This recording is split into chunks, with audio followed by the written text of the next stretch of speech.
Mr. Fabian, happy Friday. I feel like this is the first official Friday where we have a good setup. Yes, it Lights is. are good, camera's good, audio's good. We can only pray so, I think, but If you're listening at home, enjoy it. And if you're watching at home, enjoy it even more. exactly. That's how it goes. Fabian, Crazy day. crazy day, but I can't even remember what was in the news. And I don't but I think we have to follow up a little bit where this kind of worries me.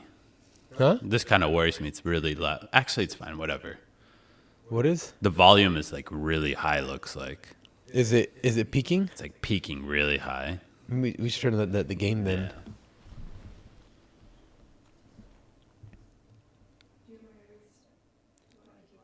Yeah, we'll keep rolling. Because the first part's good. Yeah, exactly.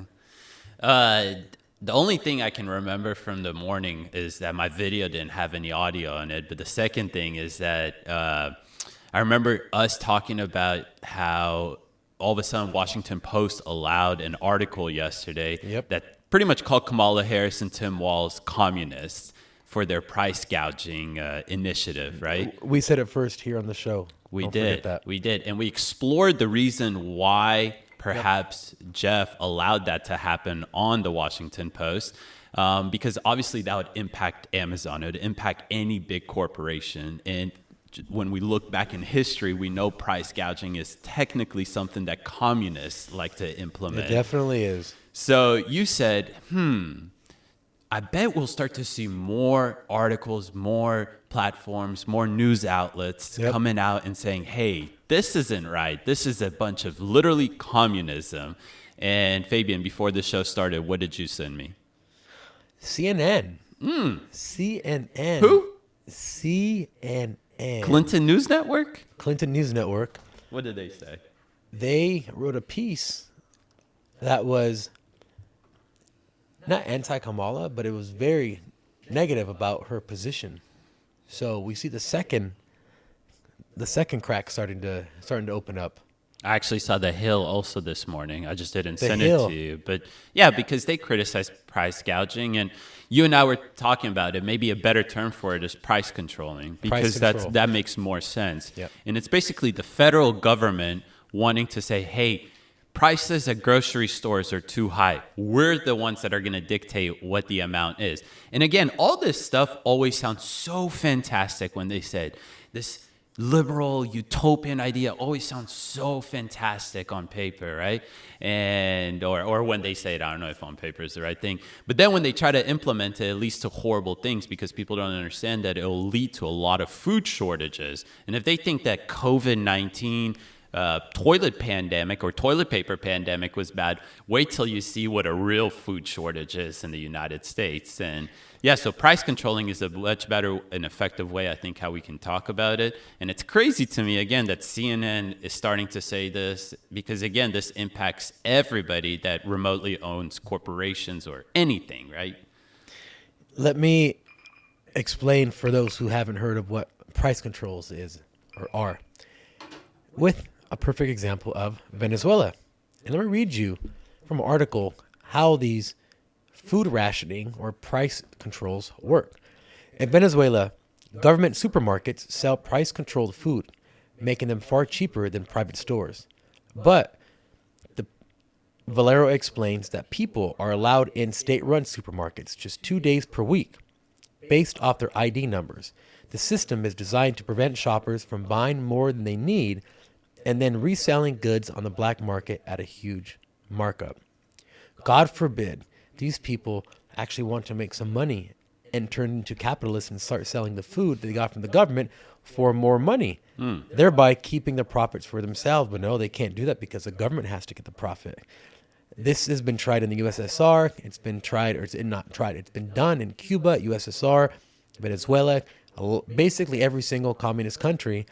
And it always leads to food shortages and food rationing, because why would you produce more as a company if you're not going to make any more money on it? This is the same thing communists always deal with. Why would anyone be motivated to increase production, to increase efficiency, to start a new business if they're not going to make any money. That's the whole point. Otherwise, they're working for free. Yeah, and the crazy thing also is that it leads to hyperinflation, right? On the very own goods that people are trying to maintain being low. And that's the oxymoron of the whole situation there.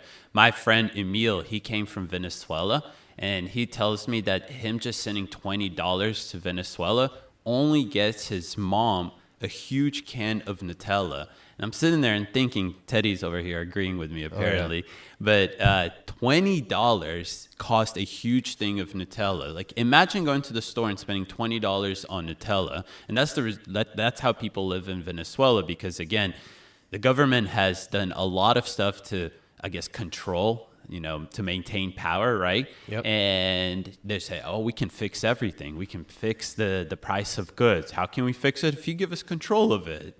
And that's what people are willing to do here in the United States. It's kind of scary. We go on TikTok lives and people all the time tell us, oh, in order to fix that, we just need to let Kamala Harris regulate goods. And I'm like, what?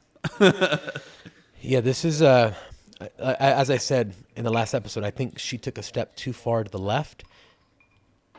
And corporations know that this is death for them. If they allow the government to take this power, we know that the government, once it takes a power, it never gives it up.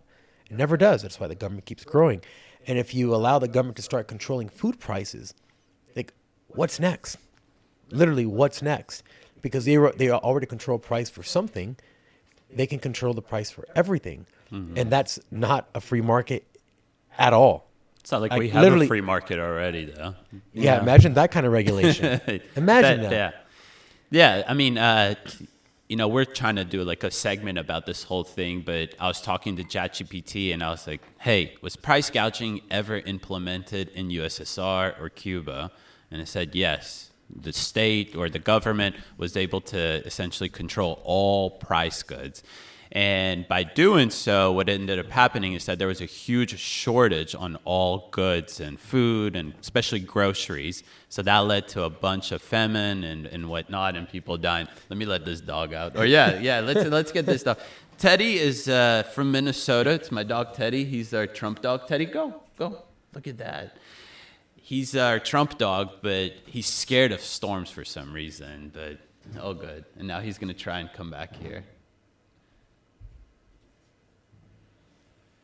Yeah, we can leave it popped up open, don't worry. That way it doesn't bother us too much. Yeah. But yeah, so you tried it in the USSR and tried it in Cuba, and what did ChatGPT say about it? Basically, it said that they couldn't say that this was a lone standing factor of why there was so much famine and why so many people died from starvation and malnutrition. But obviously, this was one of the leading factors behind why there was food shortages, and that's why people weren't able to access food, which led to malnutrition, and so on and so on. And again, imagine Lenin tried it, killed tons of people. It's been tried over and over and over again. It never works. Why? Because you need an incentive to do something. That's the whole point of money and trading and goods and stuff, is you have to make stuff so you can buy other stuff that you can't make. Mm-hmm. And if you have no incentive to make stuff, why would you make stuff and not instead go do something else that you're actually going to make money off of, if that's even a possibility at that point, once it gets that under the government control. Another thing that ChatGPT also said is that obviously by doing this, it leads to a complete demotivation when it comes down to any sort of technological developments, because companies no longer need to compete with each other. And we know that's a main factor of socialism, of why socialism sucks and why socialist countries end up being 30, 40, 50 years behind their partnering countries, is because people aren't competing to develop anything new. There's one company. Imagine if it was only Apple, and Apple didn't have to compete with like Android to make better and better technology. And we're kind of living through that, honestly, right now. You know what I mean? And it's that's a whole nother story. But yeah, it would suck. And no wonder CNN, Washington Post, all these companies these news outlets that are typically supposed to endorse these ideas, or not these ideas, but these candidates and whatnot, are suddenly saying, hey, what the hell's going on? They're kind of like scratching their head. Yeah, let me try to put it into perspective how this would affect, because you were talking about Apple. Apple has an incentive to invest massive amounts of money on R&D because it has to keep up with Samsung. Samsung has these incredible features, and Apple has to match them, or else they start losing market share like they've been doing for quite a while now, just because Samsung's phones are so much better. Now, imagine if Apple didn't have any incentive to create any new, or they didn't have any incentive, or they didn't have the capital from the products sold to invest in R&D. What would happen to that company? If you remove the ability for them to charge what they need to charge to get the product out for marketing, R&D, then you would have no innovation. And competition is what spurs innovation, because if company A does something better than company B, company A is going to succeed most likely. So company B needs to start spending money to research stuff. And that's the whole point.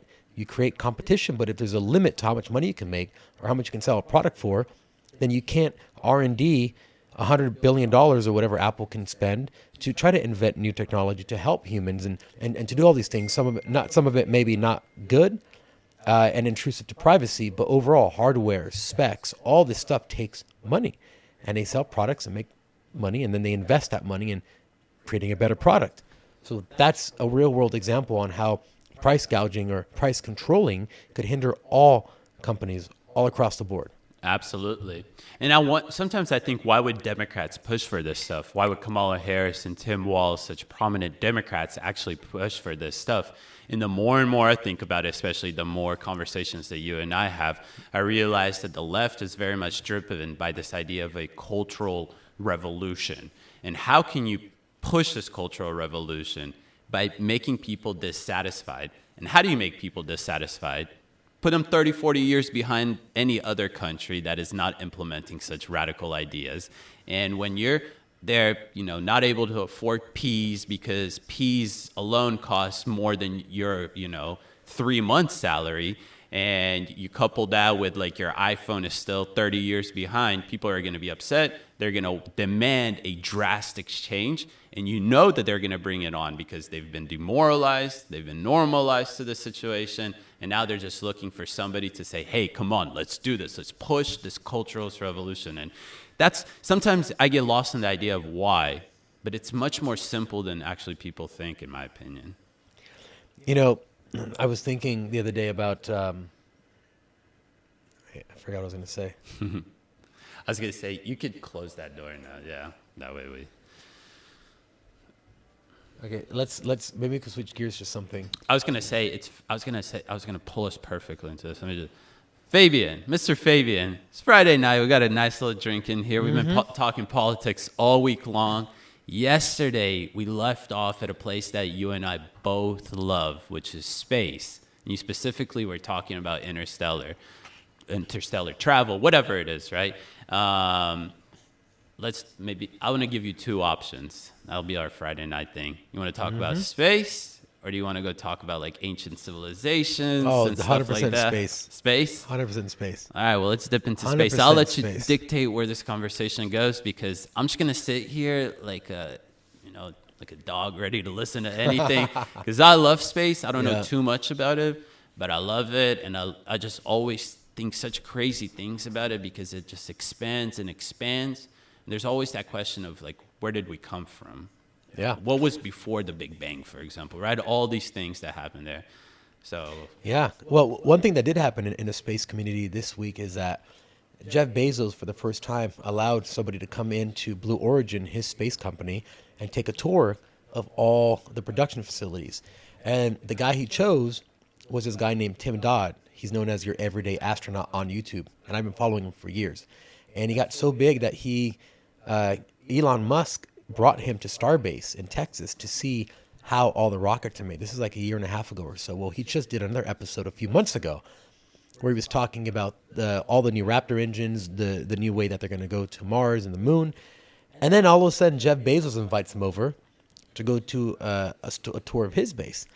And the big thing in the space community was, we all know Jeff Bezos is Mr. Amazon, and he wants to be Elon Musk in the space race. He's about 10 years behind, maybe 5-10 years behind Elon Musk right now.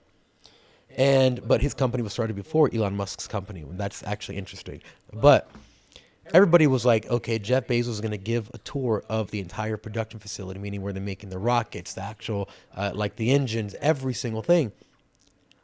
How is he going to compare it to Elon Musk and what he talks about? Because when he goes with this guy, Tim Dodd, they go super, super deep about everything because he's a space nerd. Obviously, Elon's a space nerd.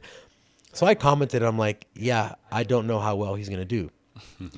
He actually really surprised me with his knowledge of how spacecraft works and how the manufacturing works and how the actual orbital mechanics work, because he really surprised me, and I had to issue a statement, and I said, hey guys, like, not gonna lie, he's legit. Like, he's a legit space guy.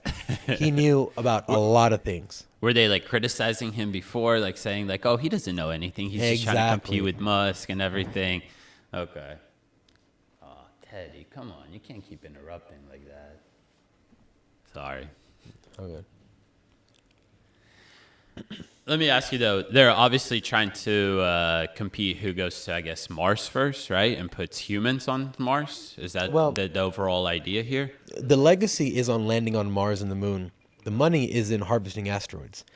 And it sounds crazy, but, you know, Wait, hold up. What do you mean? Harvesting asteroids. What do you mean? So they say that the first trillionaire will be the first person to harvest asteroids because we have a finite amount of precious metals on the Earth, especially gold, titanium, nickel, things like that. But these elements are all around the universe. We just can't get any extra.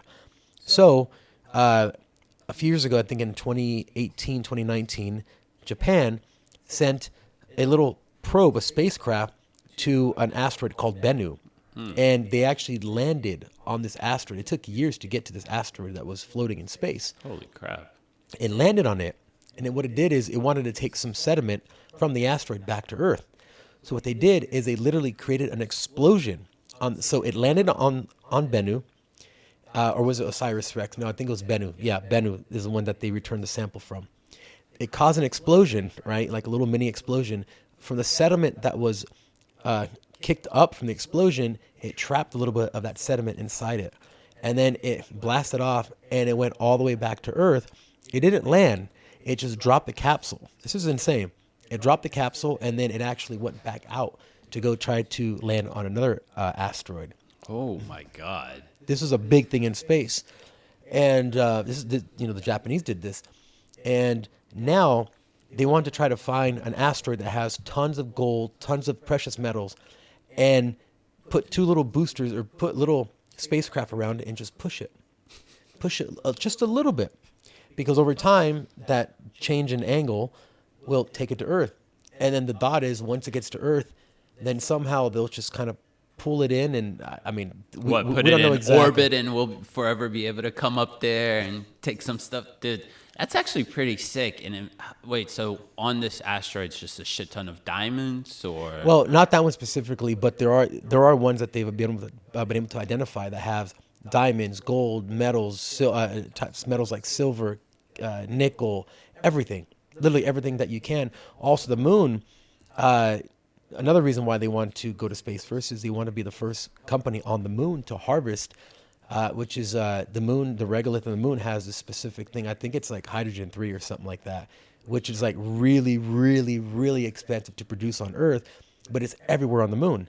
So if they could just bring stuff from the moon, they can invest in material sciences because they have this new thing that they didn't have before. It was really hard to get in any good amount. So that's why they want to go to space. That makes sense all of a sudden, you know? I'd be doing the same thing. If I had billions and billions of dollars, I'd be doing the same thing, just throwing money on that. And screw it, if I don't have that much money, I'll just be investing. I'll be like, Elon, you need $1 billion? Here you go. Here's $1 billion for SpaceX. Yep. Because that's honestly genius, right? Because at some point, you're going to have to go outside of the Earth to get some sort of resources, whether that is because we're running low on resources or we want to technologically advance, or we're just greedy, which is great, right? I mean, that would be beneficial for us at the end of the day. But it's actually awesome. That's actually a good idea. What one second. Tara, sorry again. You could close it now. He's done. He's done being a dumbass. Oh yeah, there's no more. No more running around here. So no more interruptions like that. But Fabian, I have another question about space. Let's do it. All right. How do we achieve interstellar travel? Ooh, wow. It's a loaded question. Well, assuming there's the ability for us to do it, the people who theorize about this, let's not call it interstellar. Let's just call it like we need to go somewhere really, really far, and it's going to take a long time, right? Like 4 light years, Okay. right? Well, I mean, Let me ask you a better question like this then. Let's say they say that there's a planet somewhere 100 whatever million light years away, and we want to get there. Yeah, How's that's a great question. Right? How is that possible to achieve? So the theory, the prevailing theory is a few ways. Number one, humans can't make it. We only last like 80 years, right? Even if you make us last 130, that's still nowhere near 10, even 1 light year away, right? That's so far away. That's a distance light travels in 1 year. For reference, I believe light travels around the Earth 8 times in 1 second or something like that. Like just insane. So you can't send human bodies, right? We're a bunch of flesh, organs, and stuff. So the theory is you have a few ways. Number one, if you can figure out how to like cryogenically freeze someone for that long of time, then you can do it. But That's a long time, though. well, that's a very long time, so it's very unlikely. What they think will happen is that by the time this kind of gets really creepy, but once we get the ability to download someone's consciousness into a computer, right, because of quantum computers, you would send a spacecraft all the way to where you want it to go. And before it gets there, it would be instructed, this is pretty crazy, they would have seeds, right, or like an embryo or something on board. They would instruct the spacecraft to inject the cells into the embryo or whatever, and then basically create a human about 15 to 20 years before it reaches the destination. And then have some automated system that would teach the human what its role is and what it has to do. Would this be like a human like you and I, or would this be like a more like infused with some technology? I assume it'd be a... Right, like we actually left off yesterday about, like you said, transhumanism. And I know a lot of people are always so scared of transhumanism, especially conservatives. They're not such big fans of it. Religious people is a better way to put this. They're not big fans of the idea of transhumanism. For the people at home that don't know what transhumanism is, it's just the idea of combining human with some sort of technology, right? Yep.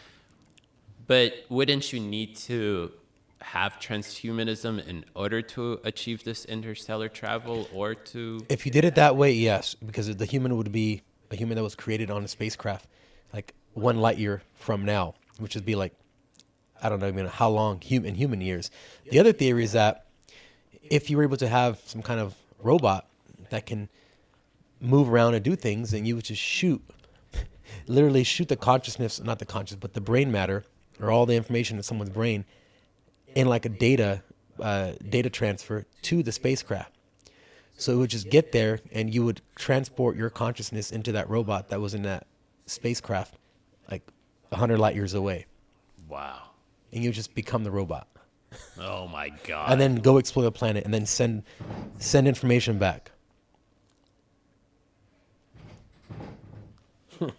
Eddie, come on. All right, I guess we'll be either doing a lot of editing, or this will be beautifully raw like that, showing you how it is to film at home. Mm-hmm. Anyways. But yeah, it's crazy. Listen, the more we talk about this, the more it brings me that, what is it? What is it called? The Fermi paradox? Mm-hmm. Yeah? Yeah, Rico Fermi. Okay, so I think the whole paradox is that, are we alone in this world, right? And if not, then where are these aliens, right? So that's the big idea. Where are these aliens? So this whole idea makes me think about it like this.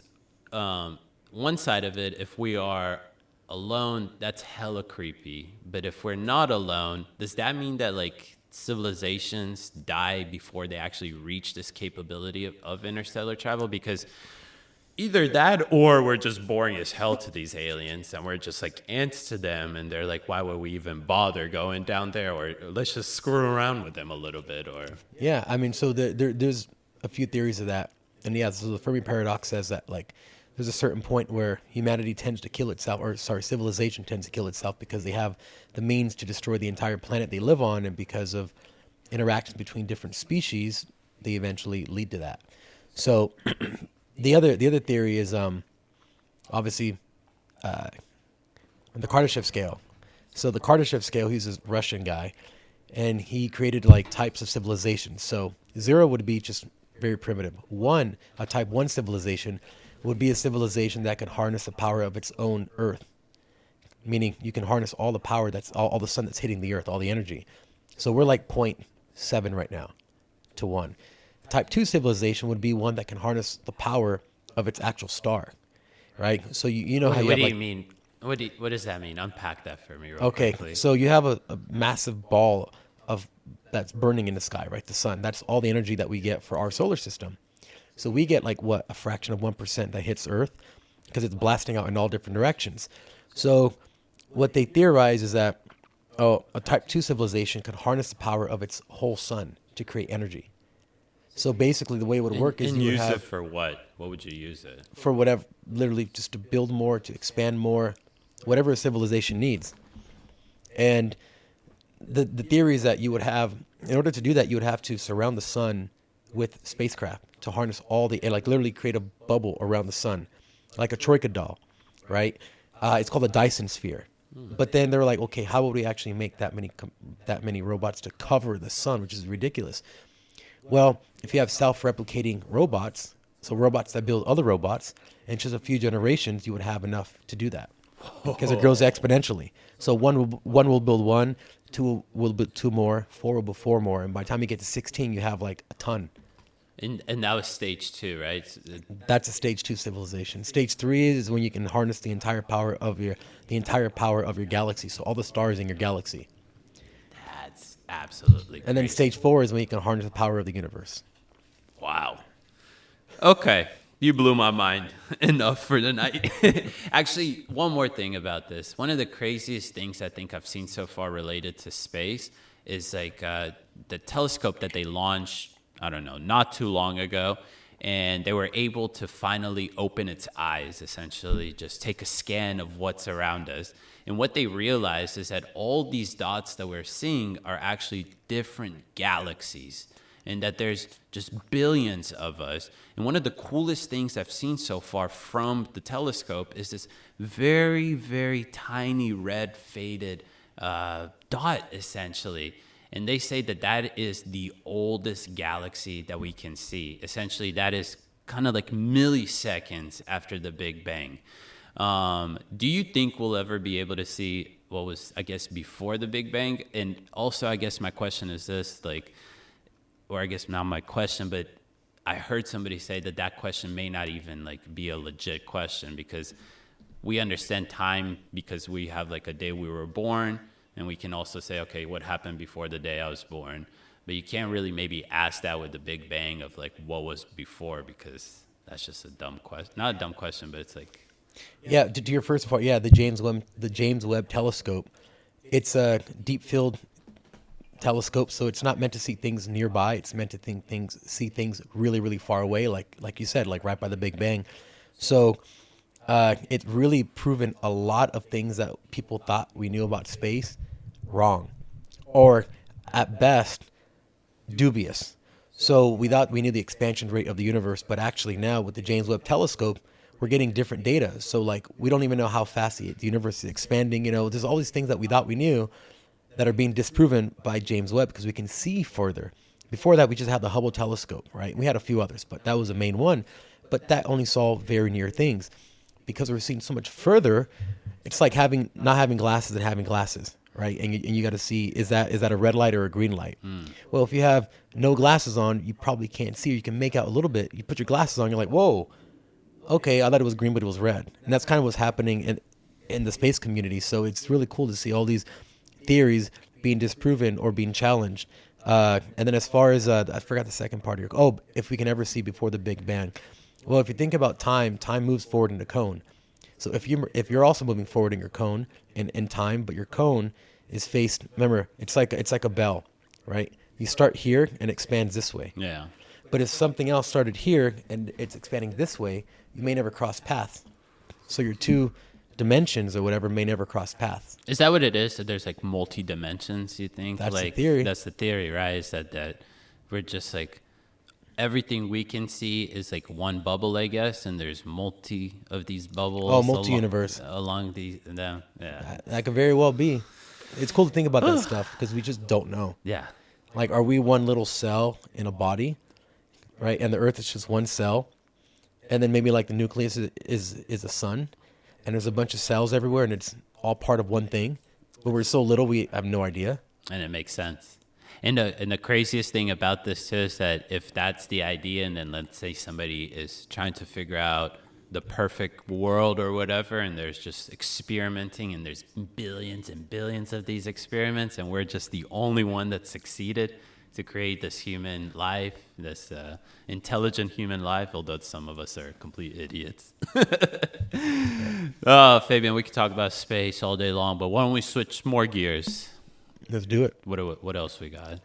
Well, I mean, we can talk about the UFC. We can talk about Trump. We can talk about We got football coming up. football's coming up. There's a lot. I don't even know. I'm excited. I'm a big fantasy football guy, so, and I don't know. Maybe this will be just completely off topic whatsoever, but I actually didn't like football whatsoever 3 years ago, and then about 2 years ago I started betting on it. And I guess I started to remotely watch it, but I didn't know any positions. I didn't know any players. You never got into football before? No, not at all whatsoever. I didn't play football in high school, middle school, none of that stuff. I played tennis, so I never really paid attention to it. I go to like the high school football games, but care less about like NFL, college football, all that stuff. And then I started watching it just because I was betting on it.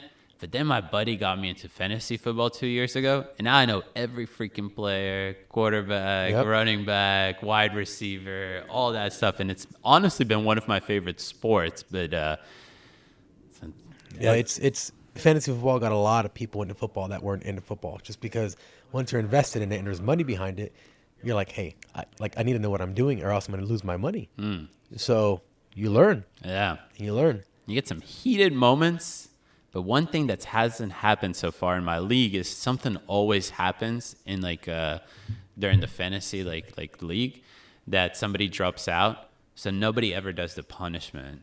But I've seen some crazy punishments though, like people doing some crazy. I can't remember any of them. So wait, this is punishment in. I've never played fantasy football. Basically, there's a thing that like you decide before the season starts in fantasy football that whoever gets last place in the league has to do a sort of punishment. Like a hazing or like something. Like a hazing thing. Whether it's standing outside of a stadium saying, I lost fantasy football, and you're wearing something stupid.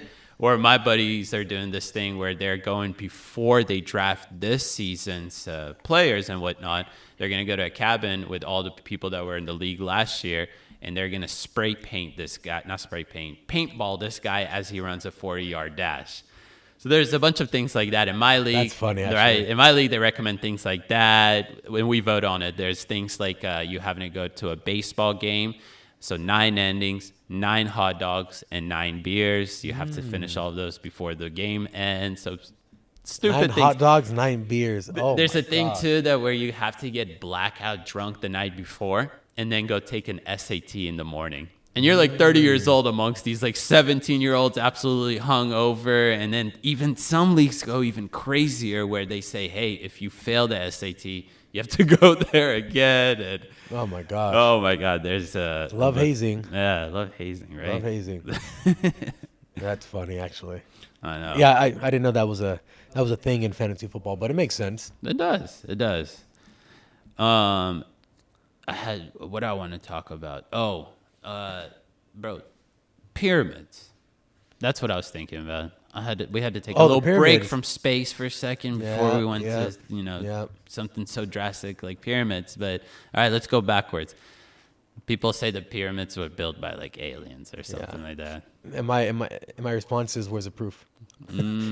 Okay, well, here's the proof: is that people like Graham Hancock will at least say that it was an ancient lost civilization. Do you believe in that? Because apparently, to be able to put these blocks above the king chamber, it's very, very big, heavy blocks. There's no way that slaves were able to do this, or a boring civilization. He says that it's some lost ancient civilization that did this. That's also why people believe that aliens did this. Yeah, you've been there, so tell me.